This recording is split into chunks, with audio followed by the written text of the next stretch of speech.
ये offshore oil rig 16 floors ऊंची और 2 फुटबॉल फील्ड्स जितनी चौड़ी है और इसका वजन हैरतअंगेज तौर पे एक एयरक्राफ्ट कैरियर से भी ज्यादा है। इस ऑयल प्लेटफॉर्म को एपोमेटिक्स कहा जाता है, जो फिल वक्त नॉर्थ अमेरिका में लुइसियाना के साहिल से 130 किलोमीटर दूर गल्फ ऑफ मेक्सिको में मौजूद है। लेकिन इसकी मंजिल का आगाज आज से चंद साल पहले हजारों मील दूर साउथ कोरिया से हुआ था, जहां हजारों वर्कर्स और इंजीनियर्स इस ऑयल प्लेटफॉर्म को बनाने में मसरूफ थे। पूरे 7 सालों की मेहनत के बाद जब एपोमेटिक्स को तैयार कर लिया गया था, तो इंजीनियर्स को एक ऐसा चैलेंज फेस करना पड़ा जो वो अपने कैरियर में पहली बार कर रहे थे। मसला ये था कि इस द्यो कामत स्ट्रक्चर को साउथ कोरिया से गल्फ ऑफ मेक्सिको के लिए रवाना करना था और इसके लिए दुनिया का सबसे बड़ा मेरीन ट्रांसपोर्ट वेसल मंगाया गया। एपोमेटिक्स ऑयल प्लेटफॉर्म को उठाकर इस वेसल पे रखना एक ऐसा टास्क था जिसमें कम से कम 7 दिन लगने थे। लेकिन अचानक उनको खबर मिली कि पैसिफिक ओशन में एक तूफान पैदा हुआ है और इस तूफान ने सुपर टाइफून की शक्ल इख्तियार कर ली है। इस लेवल का टाइफून 20 सालों में एक मर्तबा पैदा होता है। 315 किलोमीटर फी घंटा की रफ्तार से घूमता हुआ ये टाइफून अगले 7 दिनों के बाद किसी भी वक्त साउथ कोरिया के साहिल पर हमला कर सकता है। और ये बात तो हम सबको मालूम है कि सुपर टाइफून जब कहीं हमला करता है तो नुकसान पहुंचाए बगैर नहीं जाता। वर्कर्स, इंजीनियर्स और ट्रांसपोर्ट एक्सपर्ट्स के लिए अब चैलेंज ये था कि इनको 7 दिनों का काम सिर्फ 3 दिनों में करना था। यानी अगर 3 दिनों के अंदर अंदर एपोमेटिक्स ऑयल प्लेटफॉर्म को शिप यार्ड से उठाकर इस मरीन वेसल पे लोड करके रवाना ना किया गया तो सालों की मेहनत एक ही पल में जाया भी हो सकती है। ये एक ऐसा मसला था जिसने नीचे से लेकर ऊपर तक सारी मैनेजमेंट को हिला कर रख दिया था। जेम टीवी की वीडियोस में एक बार फिर से खुशामदीद। नाजरीन, ये oil platform Shell oil company का सबसे बड़ा प्रोजेक्ट था और यही वजह थी कि उनके पास एक छोटी सी भी गलती की जगह नहीं थी। सुपर टाइफून को अवॉइड करने के लिए और एपोमेटिक्स को वक्त से पहले रवाना करने के लिए बचा कुचा काम पूरा करना बहुत जरूरी था, जिसके लिए वर्कर्स की एक एक्स्ट्रा आर्मी बुलवाई गई। वर्कर्स ने दिन रात एक कर दिया और जल्द अज जल्द एपोमेटिक्स को ट्रांसपोर्ट के लिए तैयार करना शुरू कर दिया। दूसरी तरफ मैनेजमेंट मीटियोरोलॉजिकल एडमिनिस्ट्रेशन से मिलकर सुपर टाइफून की मूवमेंट पर नजर रखे हुए थी। उनको एक उम्मीद थी कि शायद ये सुपर टाइफून अपनी डायरेक्शन बदल ले, लेकिन उनकी उम्मीदों पर तो जैसे पानी ही गुजर गया जब उनको ये मालूम पड़ा कि टाइफून तो पैसिफिक ओशन से सीधा साउथ कोरिया की जानिब बढ़ता जा रहा है।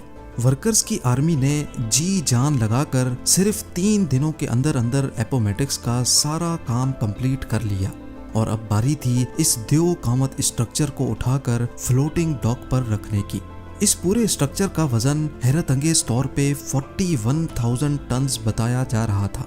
इतना ज्यादा स्टील तो बुर्ज खलीफा की कंस्ट्रक्शन में भी इस्तेमाल नहीं हुआ था जितना इस ऑयल प्लेटफॉर्म पे लगाया गया था। बड़े बड़े हाइड्रोलिक जैक्स की मदद से एक एक इंच करके इसको धकेला गया और फ्लोटिंग ड्राई डॉक पर रख दिया गया। टग बोट्स की मदद से फ्लोटिंग डॉक को खींचकर शिप यार्ड से दूर ले जाया गया, जहां से इसको इस मरीन वेसल में लोड किया जाना था। ये दुनिया की सबसे बड़ी मरीन ट्रांसपोर्ट वेसल है जो 98,000 टन्स का वजन आसानी से कैरी कर सकती है और इसी पर एपोमेटिक्स को दुनिया के दूसरे कोने गल्फ ऑफ मेक्सिको तक जाना था। अगली सुबह एपोमेटिक्स को फ्लोटिंग डॉक से उतार लिया गया। अब ऑयल प्लेटफॉर्म पहली बार पानी पे फ्लोट करने लगा। टग बोट्स की मदद से प्लेटफॉर्म को मजीद डीप वाटर तक खींचा गया, जहां ये मरीन वेसल पहले से इंतजार कर रही थी। दूसरी तरफ सुपर टाइफून तेजी से साउथ कोरिया की तरफ बढ़ता जा रहा था और मैनेजमेंट के सर पर एक तलवार सी लटक रही थी। अब सुपर टाइफून सिर्फ 48 आवर्स दूर था और जैसे जैसे वो करीब आता जा रहा था वैसे वैसे समंदर में उसकी निशानियां भी उभरने लगी थी। समंदर में हवाओं और लहरों का सिलसिला बढ़ रहा था जो एपोमेटिक्स के लिए एक खतरे की निशानी थी। अगला लम्हा बहुत ज्यादा नाजुक था। ऑयल प्लेटफॉर्म को वेसल पे लोड करना बहुत ही कॉम्प्लिकेटेड काम होता है। इसके लिए पहले वेसल अपने अंदर मौजूद वाटर टैंक्स में पानी इनटेक करती है, जिसकी वजह से वो पानी के अंदर चली जाती है।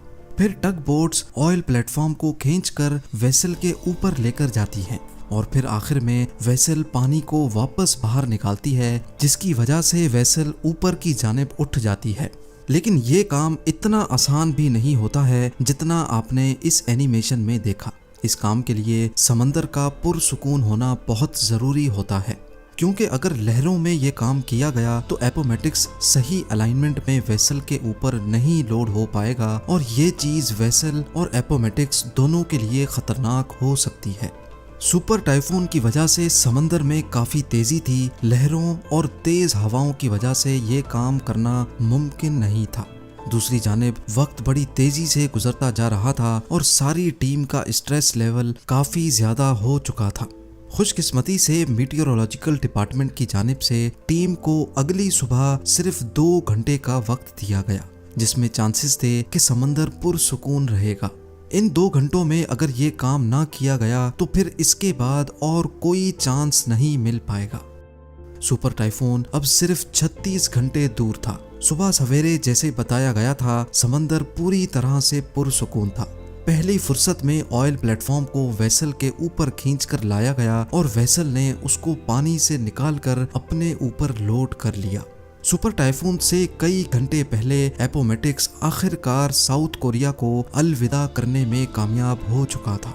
शेल ने अपने ऑयल प्लेटफॉर्म को सुपर टाइफून से बचाकर पहला चैलेंज तो कंप्लीट कर लिया था, लेकिन इसका मतलब ये नहीं कि अब आगे और कोई चैलेंज नहीं आने वाला। कई महीनों के सफर के बाद साउथ टेक्सास में ऑयल प्लेटफॉर्म को दोबारा अनलोड किया गया, क्योंकि 4 मॉड्यूल्स ऐसे थे जिनको यहाँ पर मैन्युफैक्चर किया जा रहा था। मॉड्यूल्स को एक एक करके प्लेटफॉर्म पे फिट किया गया और एक बार फिर से इसको 130 किलोमीटर दूर अपनी मंजिल के लिए रवाना किया गया, जहां इसको अगले 40 सालों तक रहना था। पूरे 7 सालों की मेहनत के बाद आखिरकार अब वो घड़ी आ चुकी थी जब एपोमेटिक्स को 30,000 फीट नीचे ऑयल वेल के साथ कनेक्ट करना था। जिस जगह एपोमेटिक्स पानी में फ्लोट कर रहा है, यहाँ समंदर का बॉटम 7,400 फीट डीप है। ये इतनी ज्यादा गहराई है कि इसमें लगभग 3 बुर्ज खलीफा फिट आ सकते हैं। लेकिन जिस ऑयल वेल से एपोमेटिक्स को कनेक्ट करना था, वो हैरान कुन तौर पे इस गहराई से भी मजीद 22,600 फीट नीचे थी। समंदर की इतनी गहराई में पानी का प्रेशर बहुत ज्यादा होता है, जहां पर किसी इंसान का जाना और फिर वहां कोई मिशन अंजाम देना इम्पॉसिबल होता है। लिहाजा समंदर के बॉटम पे ऑयल वेल की ओपनिंग के साथ एपोमेटिक्स को कनेक्ट करने के लिए remotely operated under water vehicle को इस्तेमाल करने का फैसला किया गया। इंस्टॉलेशन क्रू, जो कि एक अलग प्लेटफॉर्म से अंडर वाटर पाइपलाइंस को इंस्टॉल कर रहा था, उन्होंने ROV को क्रेन की मदद से समंदर के अंदर भेजा। ये एक बहुत ही कॉम्प्लिकेटेड काम होता है, जिसमें पाइपलाइन को ठीक ऑयल वेल की ओपनिंग के ऊपर जाकर लैंड कराना होता है। 7,400 फीट नीचे ये काम इतनी एक्यूरेसी से अंजाम देने का कंट्रोल ऊपर बैठे ROV ऑपरेटर के हाथ में होता है, जो किसी वीडियो गेम की तरह ये मिशन परफॉर्म कर रहा होता है। खुशकिस्मती से ये काम पहली बारी में ही कर लिया गया। अब बारी थी पाइप को इंस्टॉलेशन प्लेटफॉर्म से एपोमेटिक्स तक ट्रांसफर करने की।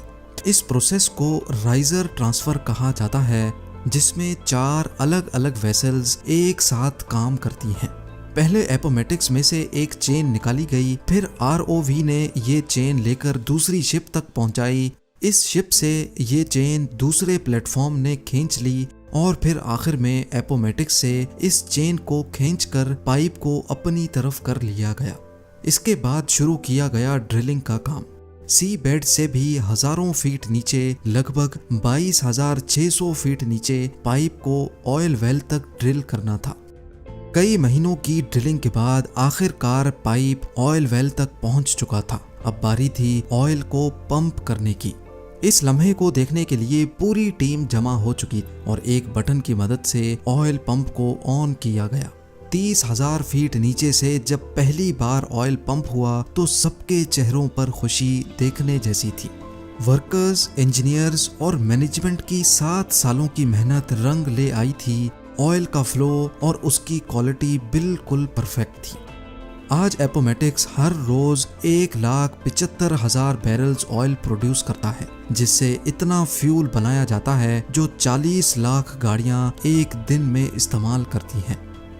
शेल का मानना है कि अगले 40 सालों तक यानी 2060 तक एपोमेटिक्स इसी तरह ऑयल प्रोड्यूस करता रहेगा।